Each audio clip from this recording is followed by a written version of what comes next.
옛날에 한 임금님과 왕비가 살고 있었습니다. 그들에겐 모든 것이 행복했지만 자식이 없어서 자식 태어나기를 무척이나 많이 기다렸습니다. 오랜 세월이 지나 마침내 예쁜 공주가 태어났고 임금님과 왕비는 너무도 기뻐서 공주의 생일날 많은 사람들을 초대해서 파티를 열었습니다. 그런데 그날 임금님께로부터 초대받지 못한 마녀가 그 사실을 알고 매우 화가 났습니다. 그래서 그는 공주에게 저주를 걸어서 결국 공주가 깊은 잠에 빠지게 되었습니다.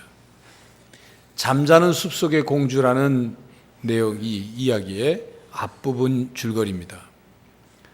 왕의 초대에 자기만 빠졌다는 것에 화가 난 마녀는 자기만 버림을 받았다 생각하고 그 감정이 공주에게 저주를 거는 행동으로 이어진 것이죠. 이런 마녀의 감정을 거절감이라고 말합니다. 거절감이란 소위 권위의 인물, 즉 자기보다 윗사람, 부모나 선생님이나 목사님이나 남편이나 아내 혹은 직장 상사에게 부당하게 거절당하거나 버림받은 경험이 마음속에 남아있다가 그와 유사한 상황이나 아니면 전혀 반대의 상황에서 부적절하게 표출되는 감정을 거절감이라고 말합니다.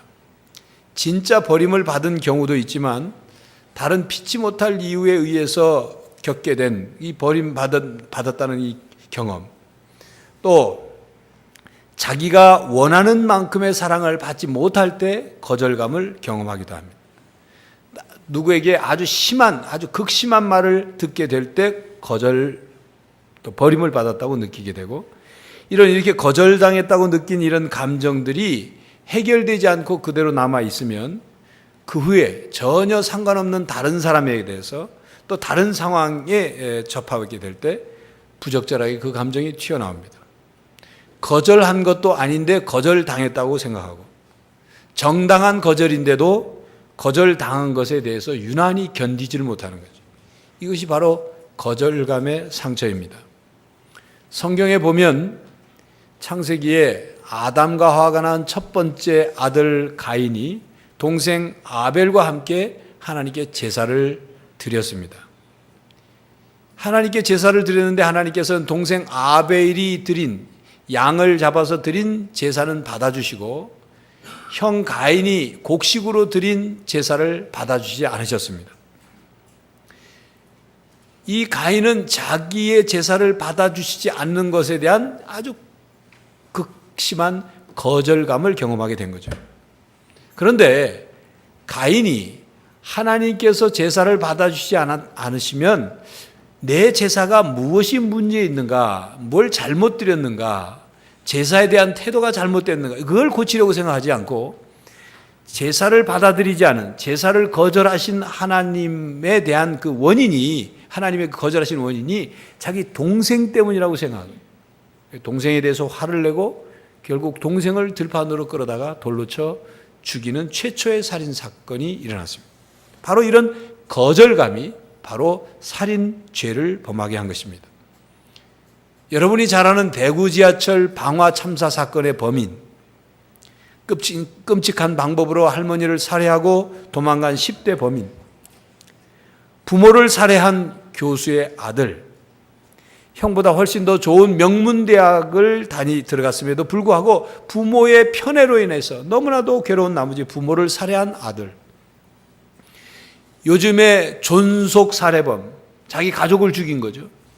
엽기적인 살인범들, 그 뿌리를 찾아가 보면, 그 원인을 찾아가, 부모로부터 사랑을 충분히 받지 못해서 이 거절감 때문에, 사회가 나를 받아들이지 않는다는 거절감, 버림받았다는 그 감정 때문에 그 상처가 자기 스스로의 그것을 해결하지 못해서 결국 반사회적인 인간이 되고, 그 거절감의 상처가 폭력적으로 드러나서 폭발을 해서 충동적인 행동을 한 것입니다.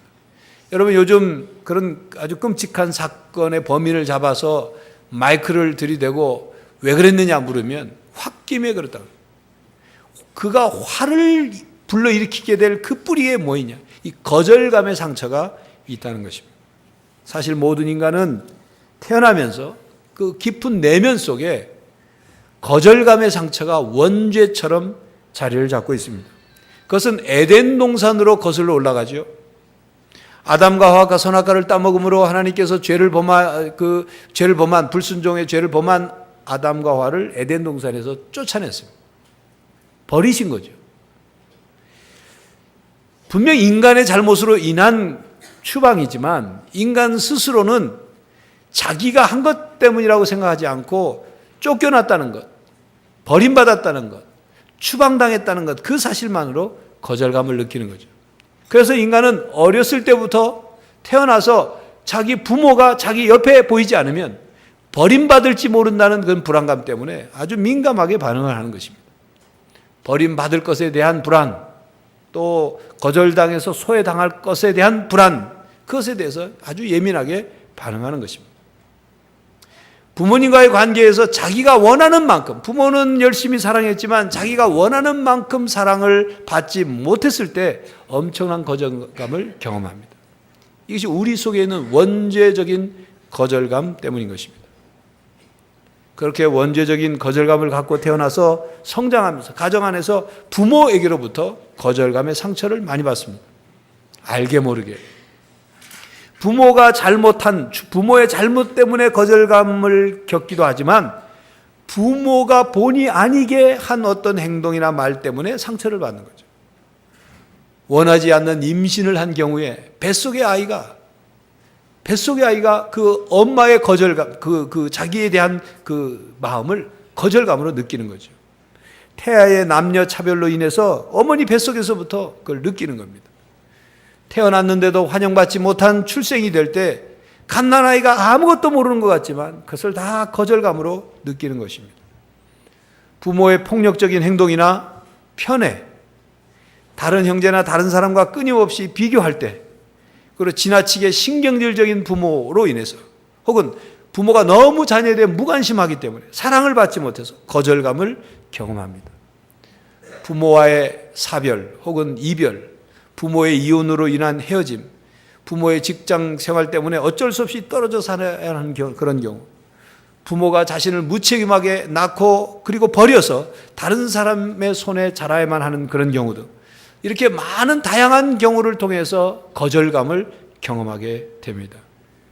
이런 거절감의 상처를 갖고 살아가는 사람들은 다른 사람과의 관계에 어려움을 겪습니다. 작은 일에도 쉽게 상처를 받습니다. 쉽게 좌절합니다. 그리고 또다시 쉽게 거절감을 경험합니다. 누가 자신에 대해서 어떤 말을 하거나 어떤 행동을 했을 때 그렇게까지 생각하지 않아도 되는 상황에서 극심한 거절감을 느끼고 민감하게 반응합니다. 과격하게 반응하죠. 쉽게 화를 냅니다. 공격적으로 폭력적으로 행동합니다. 그래서 다른 사람과의 관계가 그래서 또다시 더 어려움을 겪는 거죠. 점점 사람들이 그런 사람을 멀리하겠죠. 불편해하겠죠. 그러니까 그것에 대한 또 다른 거절감, 버림받았다는 거절감을 느끼게 되는 거예요. 이런 거절감을 경험하게 될 때 나에게 거절감을 준 그 사람에 대해서 태도를 바꾸죠. 그래서 어느 날 아침에 갑자기 그 사람을 원수처럼 취급합니다. 그리고 주위 사람들을 내 편과 반대편으로 점점 나누기 시작합니다. 이런 거절감의 상처는 스스로를 점점 무자비하게 만들고 무정하게 만들고 용서하지 못하게 하고 분쟁하게 하고 서로 편을 나누도록 유도합니다. 그래 악한 사람이 되는 거예요. 그렇게 될 때 다른 사람들은 점점 그 사람을 멀리하게 될 것이고, 그래서 또다시 거절당했다고 느끼는 거예요. 버림받았다고 느끼게 되는 거죠. 그래서 이 거절감의 상처가 계속 다른 사람과의 관계에 좋지 않은 것을 더욱 쌓아두는 겁니다. 악순환이 계속되는 것입니다.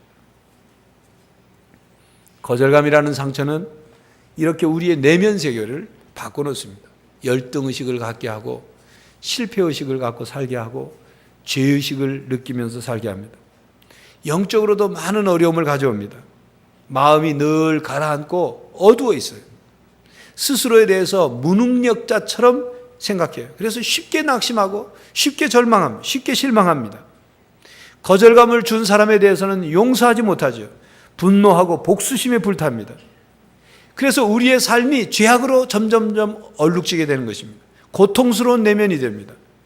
어떤 사람은 거절감의 상처의 그 원인이 다른 사람에게 있지 않고 나 자신 때문이라고 스스로를 생각한 나머지 자살하는 경우도 있습니다. 거절감의 상처는 하나님께 가까이 가는 것을 방해합니다. 이 거절감은 하나님의 은혜를 받지 못하도록 방해합니다. 하나님에 대한 믿음을 흔들리게 하고 하나님의 사랑을 의심하게 합니다. 결국 하나님께서도 나를 버리실 것이고 나를 거절하실 거라고 생각하는 거죠. 하나님께서 나에게 자비와 긍휼을 베푸시지 않을 거라고 생각하니까 점점 하나님께 가까워지는 게 아니라 점점 멀어지게 됩니다. 거절감은 하나님의 은혜를 받지 못하게 하는 장애물입니다. 그러므로 이 부정적인 감정을 해소하지 않으면 우리의 삶이 불행해지는 거예요. 우리의 신앙이 성장하지 않습니다. 예수님과 함께하는 풍성한 삶을 누릴 수가 없어요. 하나님 안에서 위대한 경험을 하면 살 수 없다 그 말이에요. 그렇다면 어떻게 되겠습니까? 이 부정적인 감정, 이 거절감의 상처를 어떻게 치유할 수 있습니까? 신약 성경에 보면 막달라 마리아는 7 귀신이 들려서 고생을 하던 사람이었습니다. 그의 생활은 부도덕했다, 죄가 많다고 얘기했습니다. 아마 창녀이었지 않나 추측이 됩니다. 그래서 사람들로부터 손가락질을 당하며 버림받은 사람처럼 살아가고 있었습니다. 부도덕한 삶에다가 7 귀신까지 들렸어요. 누가 그를 가까이 하겠습니까? 마침 예수님께서 그 동네를 지나가시게 되었습니다. 막달라 마리아는 예수님을 만났고 그리고 예수님으로부터 죄사함을 받았고 예수님께서 그에게 있는 7 귀신을 내어 쫓아주셨습니다. 그 막달라 마리아가 변화되기 시작했어요. 예수님을 따라다니면서 천국 복음을 듣게 됐고 예수님의 가르침을 받게 되었습니다. 그리고 자기의 소유로 예수님과 제자들을 섬겼습니다. 예수님께서 문둥이 시몬의 집에 오셨을 때는 예수님의 발에 향유를 붓는 지극한 헌신을 했어요. 그리고 예수님의 십자가의 죽으심을 목격하며 끝까지 따라갔고 그리고 예수님의 부활하신 모습을 제일 처음 봤던 여인이 바로 이 막달라 마리아입니다. 어떻게 이렇게 막달라 마리아가 변할 수 있습니까? 바로 여기에 길이 있는 거예요. 거절감의 상처를 치유받을 수 있는 길이 바로 여기에 있는 거예요. 예수님께 나아가는 길, 예수님을 만나는, 막달라 마리아처럼 예수님을 만나야 하는 것입니다. 여러분 신약성경에 보면 삭개오라는 인물이 있죠. 세리장입니다. 세금을 걷어서 먹고 사는 사람이에요. 로마의 앞잡이 노릇을 하면서 세금을 걷어다 로마에다가 주고 나머지는 얼마를 걷든지 남은 건 다 자기 것이 됐어요. 그러니까 사람들이 그를 매국노라, 민족의 피를 빨아먹는 흡혈귀라고 손가락질했어요. 그는 돈은 많이 벌었지만 사람들로부터 거절당하고 버림받고 손가락질 받는 그런 인생을 살 수밖에 없었어요. 그래서 그가 예수님께서 여리고로 지나가신다는 소문을 듣고 예수님을 보려고 나갔다가 예수님을 볼 수 없게, 사람이 많이 모여서 볼 수 없게 되니까 돌무화과 나무 위로 올라갔습니다. 예수님께서 삭개오에게 다가오셔서 삭개오야 이름을 부르시면서 삭개오에게 관심을 보이셨어요. 삭개오를 만나 주셨습니다. 모든 사람들이 손가락질하고 거절하고 버리고 참으로 그런 불쌍한 인생을 살고 있는 이 삭개오에게 예수님께서 관심을 가져주시고 예수님께서 삭개오의 집에까지 가시는 일을 하시니까 삭개오의 삶에 변화가 오기 시작한 거예요. 자신의 재산의 절반을 팔아서 다 가난한 사람들에게 주겠습니다. 그동안 내가 욕심을 부려서 남의 것을 빼앗은 것이 있으면 그걸 4배로 갚겠습니다. 삶이 변화된 거죠. 엄청난 변화 아닙니까? 예수님을 만나야 하는 겁니다. 예수님의 사랑과 은혜를 받아들여야 합니다. 그렇습니다. 영원히 버림받고 저주 아래에서 떨어져 죽을 수밖에 없는 인간을 하나님께서 외아들 독생자 예수 그리스도를 우리에게 보내심으로 우리를 대신해서 십자가에 죽게 하시고 그리고 우리를 구원하신 거죠. 이 사랑과 은혜를 받아들여야 하는 것입니다. 이 거절당한 인생, 버림받을 수밖에 없는 우리 인생을 향해서 하나님이 긍휼과 사랑을 베풀어 주신 거예요. 누구든지 예수님을 구주로 믿기만 하면 이 놀라운 구원의 사랑을 받습니다. 거절감의 상처를 치유받을 수 있습니다. 세상이 나를 버려도 예수님만 나를 버리지 않으신다면, 세상이 나를 다 거절하고 버려도 하나님께서 나를 받아주시기만 한다면, 세상이 나를 다 버려도 십자가의 사랑만 내 안에 가득하다면 우리는 어떤 상처도 치유받을 수 있는 것입니다. 신명기 31장 6절에 보면 이런 말씀이 있죠. 너희는 강하고 담대하라. 두려워하지 말라. 그들 앞에서 떨지 말라. 이는 내 하나님 여호와 그가 너와 함께 가시며 결코 너를 떠나지 아니하시며 버리지 아니하실 것임이라. 약속의 말씀. 여러분, 복음성가 중에 오신실하신 줄 아는 복음성가 있어요. 하나님 한 번도 나를 실망시킨 적 없으시고, 뒷부분, 내 너를 떠나지도 않으리라, 내 너를 버리지도 않으리라 약속하셨던 주님, 그 약속을 지키사 이후로도 영원토록 날 지키시리라 확신하네. 하나님께서 여러분의 상황이 어떤 상황이든지 결코 버리지 않는다고 약속하셨습니다. 여러분의 상황이 어떤 상황이든지 하나님께서 결코 떠나지 않으신다고 약속하셨습니다. 여러분이 하나님을 버리지 않는 한 하나님은 결코 여러분을 버리지 않으십니다. 하나님의 자녀로 삼으신 여러분들을 버리지 않으시고 오히려 여러분들을 향하여 떠나지 않고 포기하지 않고 끝까지 자비와 긍휼을 베풀어 주시는 것입니다. 여러분, 찬송가 394장 찬송 1절 아시죠? 이 세상의 친구들 나를 버려도 나를 사랑하느니 예수뿐일세. 예수 내 친구 날 버리지 않네.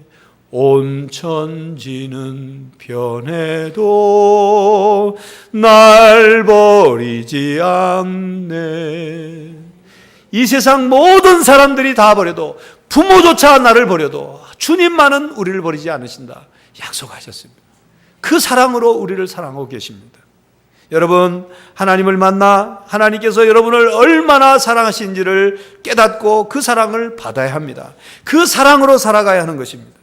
하나님께서 여러분들을 절대로 거절하지 아니하시고 오히려 여러분들을 향해 참고 기다리고 긍휼을 베풀고 계십니다. 하나님께서 여러분을 사랑하실 뿐만 아니라 하나님께서 여러분을 필요로 하십니다. 그래 여러분들을 부르시는 거예요.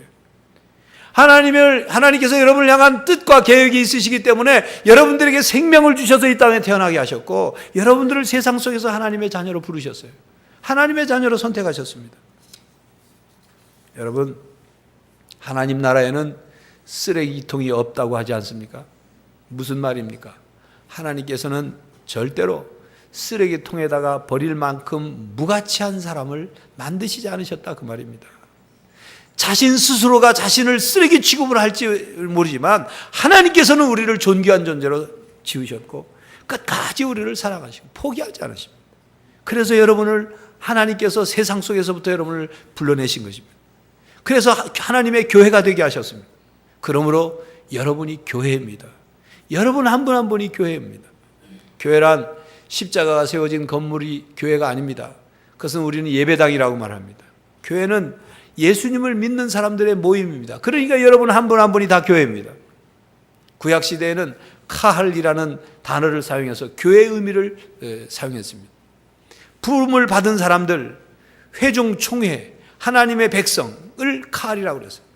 신약에 와서는 이 카할이라는 단어가 에클레시아라는 헬라어로 번역이 돼서 사용됐는데, 예수님을 믿는 사람, 하나님께서 세상에서부터 불러낸 사람들, 살아계신 하나님이 메시아이신 예수 그리스도를 중심으로 예수님을 믿는 모든 사람들을 불러내셔서 하나님의 공동체로 만드셨어요. 이게 예수 믿는 사람들의 모임, 교회인 것입니다. 그러므로 여러분이 교회예요. 여러분 한 분 한 분이 교회인 것입니다. 하나님께서 여러분을 교회로 부르시는 이유가 있어요. 여러분을 부르신 목적이 있습니다. 왜 부르셨겠습니까? 오늘 본문 말씀을 우리 함께 다시 한번 읽겠습니다. 9절 10절. 그러나 너희는 택하신 족속이요 왕같은 제사장들이요 거룩한 나라요 그의 소유가 된 백성이니 이는 너희를 어두운 데서 불러내어 그의 기이한 빛에 들어가게 하신 이의 아름다운 덕을 선포하게 하려 하심이라. 너희가 전에는 백성이 아니더니 이제는 하나님의 백성이요 전에는 긍휼을 얻지 못하였더니 이제는 긍휼을 얻은 자니라. 우리를 하나님의 백성으로 삼아서 하나님의 아름다운 덕을 선포하도록 그 목적을 위해서 우리를 부르셨다 그랬어요. 요한복음 15장 16절에 보면 예수님께서 너희가 나를 택한 것이 아니요 내가 너희를 택하여 세웠다. 무슨 말씀입니까? 하나님이 우리를 선택했어요. 우리가 하나님을 선택한 게 아니라 하나님이 우리를 선택해서 우리를 하나님의 백성으로 삼아서 하나님의 교회가 되게 세우셨어요. 하나님의 교회로 부르셨다 그 말입니다. 우리를 받아주셨어요. 우리는 하나님의 것입니다. 너는 내 것이라 말씀하십니다. 그래서 우리가 그리스도의 몸된 교회 각 지체가 된 것입니다. 그리고 우리를 부르신 하나님께서 우리를 향하여 기대하고 계셔요. 우리는 하나님의 기대에 합당한 삶을 살아야 한다 그 말입니다. 하나님께서 우리에게 맡기실 일이 있기 때문에, 부탁하실 일이 있기 때문에 믿고 맡기시고 싶어서 우리를 부르신 거예요. 우리가 하나님 안에서 모든 거절감을 극복하고 자신감과 당당함으로 살아가기를 하나님이 원하십니다. 우리의 거절감의 상처로 인해서 하나님으로부터 버림받고 하나님으로부터 거절받은 인생이 아니라 하나님으로부터 부르심을 받고 하나님의 선택받은 인생으로 하나님의 은혜의 통로가 되기를 원하시는 거예요. 우리의 모든 상처가 치유되고 하나님의 형상이 회복되고 살아가기를 원합니다. 여러분, 교회는 우리의 인생의 사명을 발견하는 그런 공동체입니다. 인생의 목적을 하나님 안에서 발견하도록 돕는 공동체가 교회죠. 왜 살아야 하는지, 무엇을 위해 살아야 하는지, 어떻게 살아야 하는지를 깨닫고 경험하도록 돕는 공동체입니다. 그리고 다른 사람들에게 자신이 하나님께 얼마나 존귀한 존재를 드러내며 사는 거예요. 전에는 아무것도 아닌 것 같은 존재였지만 이제는 하나님 안에서, 예수님 안에서 존귀한 사람이 되었다는 것을 보여주는 겁니다. 전에는 하나님께 거절당할 수밖에 없고 버림받을 수밖에 없는 존재였지만 이제는 예수님을 믿음으로 하나님께 받아들여진 사람이 되는 거예요. 그렇게 살아가는 사람들의 모임이 교회인 것입니다. 우리를 부르시고 우리를 받으시고 우리를 믿고 우리에게 하나님의 일을 맡기신 그 하나님께서 우리를 통해서 일하시기를 원하는 거예요. 바로 교회를 통해서 일하시기를 원하는 거예요. 우리를 그렇게 교회로 부르신, 우리를 선택하신 하나님의 부르심에 합당하게 그 뜻을 따라 순종하며 살아야 하는 것입니다. 바로 이것이 교회가 교회의 본질과 사명을 다 감당해야 되는 그런 이유인 것입니다. 주님의 명령에 따르고 순종해야 되는 것. 바로 우리가, 여러분 한 분 한 분이 교회이기 때문인 것입니다. 오늘은 우리 교회 창립 기념주일입니다. 우리 교회의 모습은 하나님이 보실 때 어떤 모습일까? 한번 깊이 또 여러 각도로 생각해 보는 여러분들이 되기를 바랍니다. 호주 시드니의 한 레스토랑은 교회 건물을 사서 리모델링한 식당이랍니다.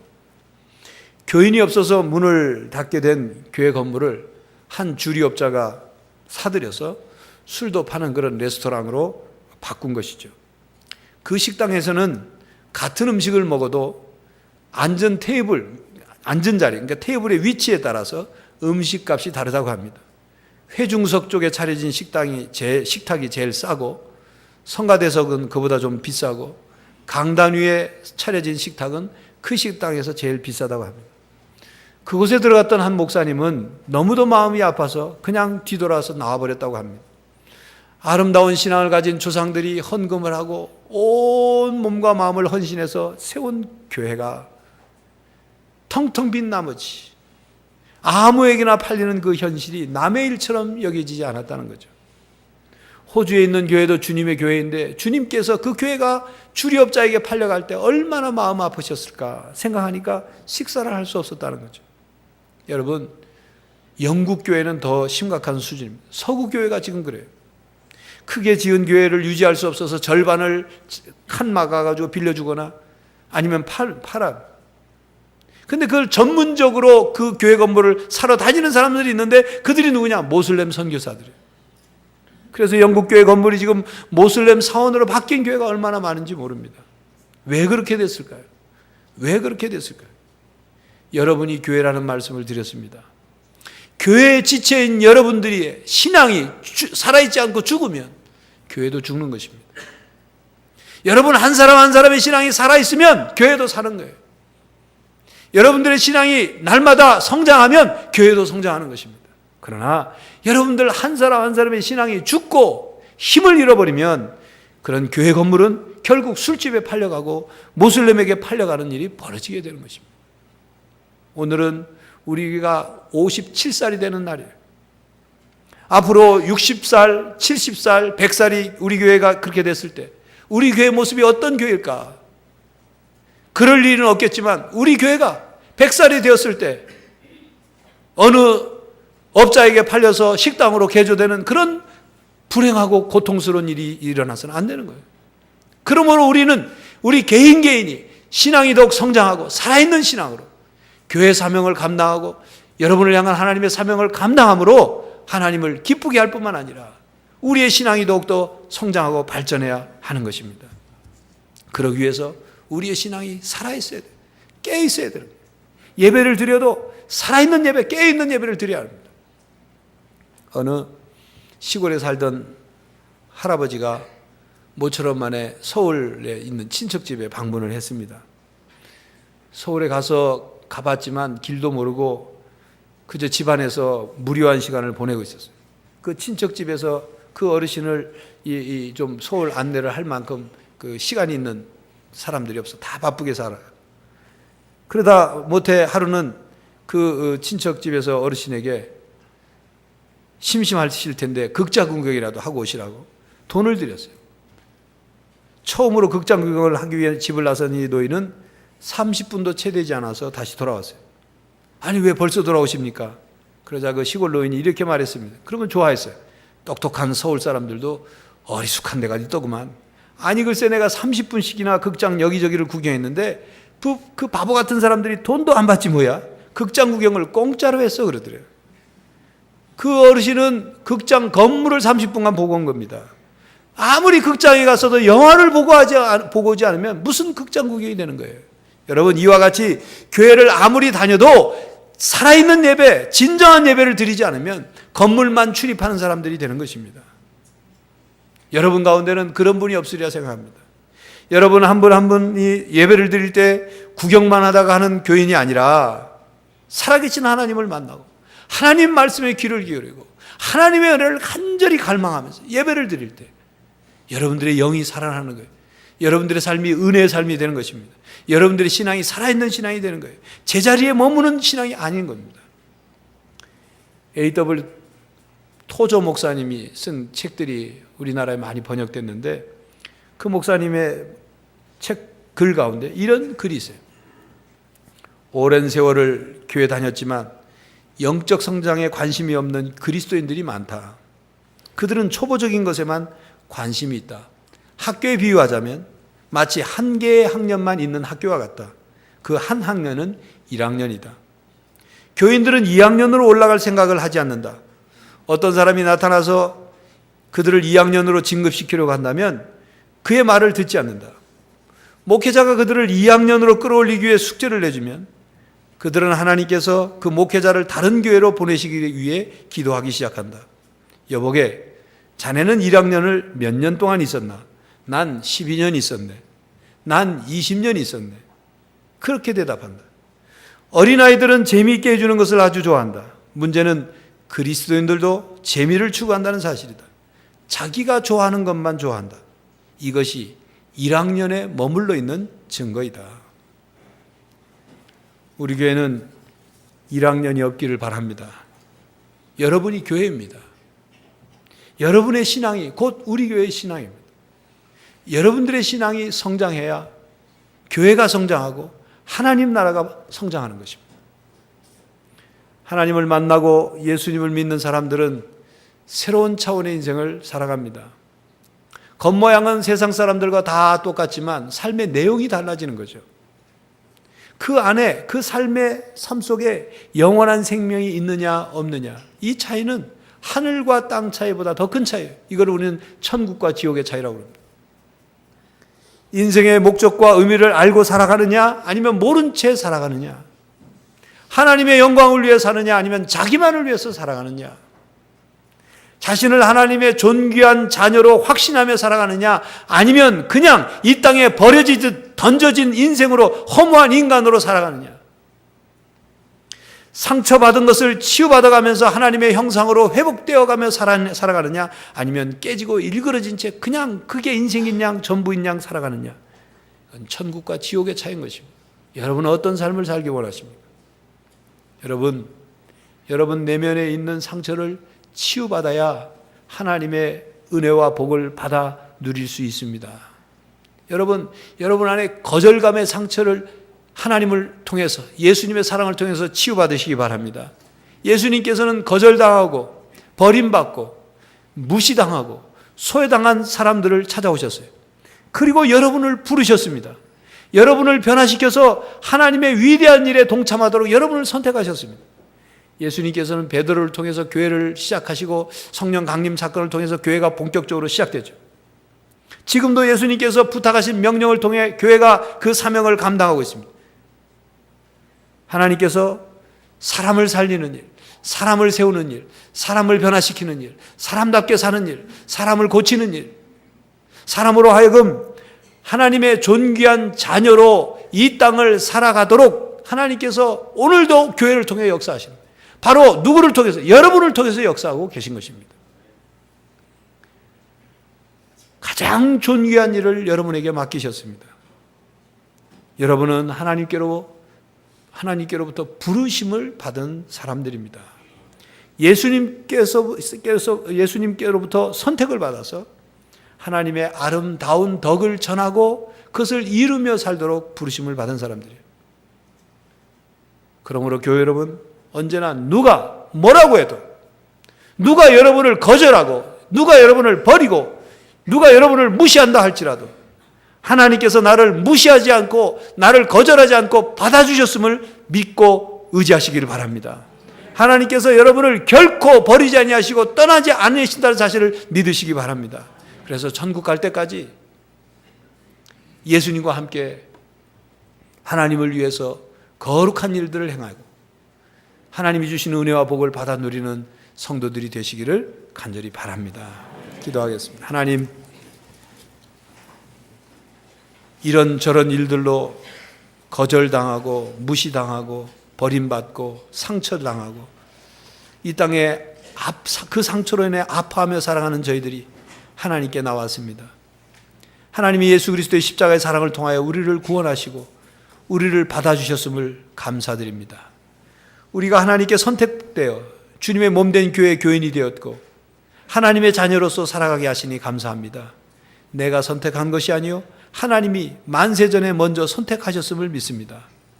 주님, 하나님 안에서, 예수님 안에서 날마다 상처를 치유받고 하나님이 우리를 부르신 그 뜻을 깨달아 이 땅에서 목적과 의미를 갖고 살게 해 주시옵시고 하나님의 거룩한 일을 이루며 살게 하여 주시옵시고 그리하여서 우리의 삶이 행복하게 하여 주시옵소서. 우리의 삶이 영원한 천국으로 이어지게 하여 주시옵소서. 성령 하나님, 우리에게 오셔서 우리의 수많은 상처와 아픔을 치유하여 주시고 예수님을 통하여 자신감과 당당함으로 살게 하여 주시옵소서. 예수 그리스도의 이름으로 기도하옵나이다. 아멘.